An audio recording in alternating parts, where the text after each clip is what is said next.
Hi everyone, this is doctor Kavitha, gynaecologist, Keerthana hospital, Visakhapatnam.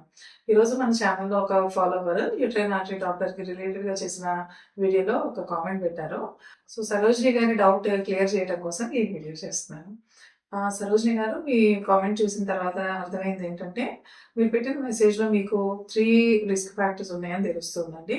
So ఒకటి ఏంటంటే, NT స్కానింగ్లో అనాసిఫైడ్ nasal bone ఉందని, and రెండోది uterine ఆర్టరీలో high resistance flow ఉంది అని, అండ్ ఆల్రెడీ మీకు ఎర్లీ ప్రెగ్నెన్సీలోనే బీపీ ఉన్న సూచనలు కూడా ఉన్నాయి.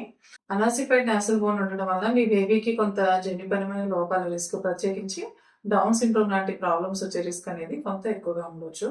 అలాగే లెఫ్ట్ యూట్రైన్ ఆర్టరీలో ఫ్లో కూడా హై రెసిస్టెన్స్ ఉందని ఇచ్చారు కదా. సో దీనివల్ల ఏంటంటే మీకు బీపీ వచ్చే రిస్క్ అనేది కానీ, లేదా నెలలు పెరిగే కొద్దీ బేబీ గ్రోత్ తగ్గడం కానీ, ఉమ్మనీరు తగ్గడం కానీ, లేకపోతే కొన్నిసార్లు మాయ విడిపోవడం అంటాం కదా, అబ్రప్షన్ ప్రాబ్లమ్. సో ఈ రిస్క్లు అనేవి కొంత ఎక్కువ ఉండే ఛాన్సెస్ ఉంటాయి.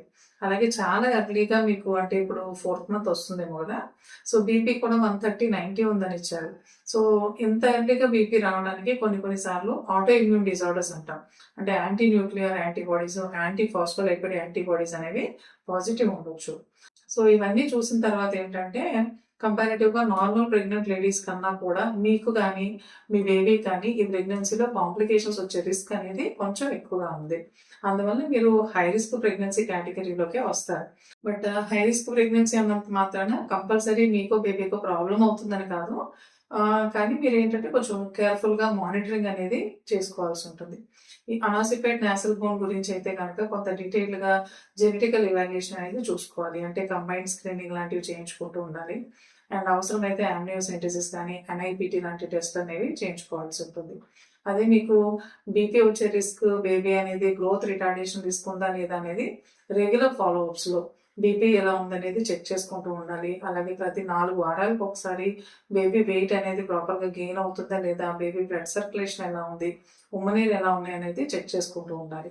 సో ఈ విధంగా మీరు ఫాలోఅప్ చేసుకొని ప్రాపర్ టైంలో కనుక డెలివరీ చేసుకున్నట్లయితే మీరు కూడా అందరు ప్రెగ్నెంట్ లేడీస్ లాగానే ప్రెగ్నెన్సీ జర్నీని సేఫ్గా కంటిన్యూ చేయొచ్చు. అలాగే హెల్దీ బేబీ డెలివరీ అయ్యేలాగా చూసుకోవచ్చు. సో ఇన్ కేస్ ఒకవేళ మీరు ఏమన్నా వైజాగ్ దగ్గరలో ఉండి పర్సనల్గా కన్సల్ట్ చేయగలనుకుంటే మన హాస్పిటల్ నెంబర్కి కాల్ చేసి అపాయింట్మెంట్ తీసుకొని కన్సల్ట్ చేయండి. I will be there to guide you.